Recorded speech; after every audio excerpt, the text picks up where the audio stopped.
Al Qaeda का प्रचार करने के आरोप में बेंगलुरु से गिरफ्तार शमा परवीन अंसारी को लेकर आज बड़ा खुलासा हुआ है। सूत्रों के मुताबिक शमा परवीन ने सोशल मीडिया में पोस्ट के जरिए पाकिस्तानी सेना प्रमुख जनरल असीम मुनीर से ऑपरेशन सिंदूर के दौरान भारत पर हमले की अपील की थी और शमा परवीन का इसको लेकर एक बड़ा मिशन भी था। क्या ये मिशन था, आपको दिखाते हैं इस रिपोर्ट में। भारत में बैठकर गजवाए हिंद की साजिश रचने वाली शमा परवीन, जिसे गुजरात एटीएस ने पकड़ा, उसका अब कनेक्शन आसिम मुनीर तक सामने आया है। एटीएस जो कि इस मामले में जांच कर रही है, उसने एक बड़ा खुलासा किया है और वो ये है कि शमा परवीन भारत में बैठकर असीम मुनीर के लिए संदेश लिख रही थी, असीम मुनीर से संपर्क करने की कोशिश कर रही थी और हिंदुत्व को खत्म करने की अपील भी कर रही थी।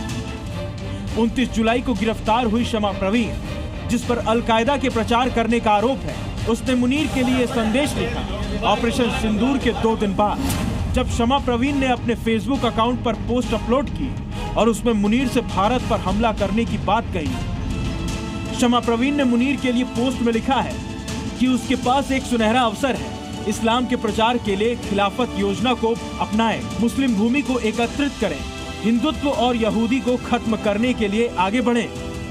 इतना ही नहीं, वो ऑपरेशन सिंदूर के दौरान सोशल मीडिया पर लगातार भारत विरोधी जहर उगल रही थी। एटीएस को शमा परवीन के ऐसे कई पोस्ट मिले हैं जो उसने 7 और 8 मई के बीच शेयर किए। इनमें पाकिस्तान के पक्ष में खुलकर समर्थन और भारत के खिलाफ नफरत भरे संदेश शामिल है।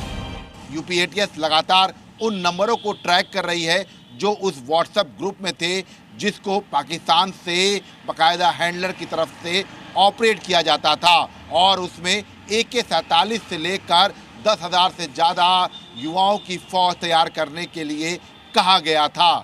AK-47 की बात सुनकर जांच एजेंसियां अब सख्ती में हैं। इसके अलावा शमा परवीन ने इस तनाव के बीच 2 प्रोजेक्ट शुरू करने की पोस्ट भी लिखी। पहला प्रोजेक्ट गजवाए हिंद और दूसरा प्रोजेक्ट खिलाफा। इसके तहत वो भड़काऊ पोस्ट में भारत के खिलाफा शासन स्थापित करने की बात कही और भारत में हिंसा भड़काने और उकसावे वाले भाषण की भी पोस्ट किए। इसके अलावा कई वीडियो पोस्ट किए गए जिसमें भारत विरोधी बातें थी। भड़काऊ वीडियो में पीएम मोदी और यूपी के सीएम योगी का भी जिक्र किया गया था और मुसलमानों से एकजुट होने की बात कही गई थी। एटीएस के मुताबिक शमा परवीन अंसारी उन 4 लोगों में से एक से जुड़ी थी, जिन्हें 2 हफ्ते पहले अपने इंस्टाग्राम अकाउंट के जरिए भड़काऊ सामग्री साझा करने के आरोप में गिरफ्तार किया गया था। सभी 5 आरोपियों के खिलाफ अलग अलग धाराओं के तहत मामला दर्ज किया गया है। ब्यूरो रिपोर्ट, जी मीडिया। जी न्यूज़।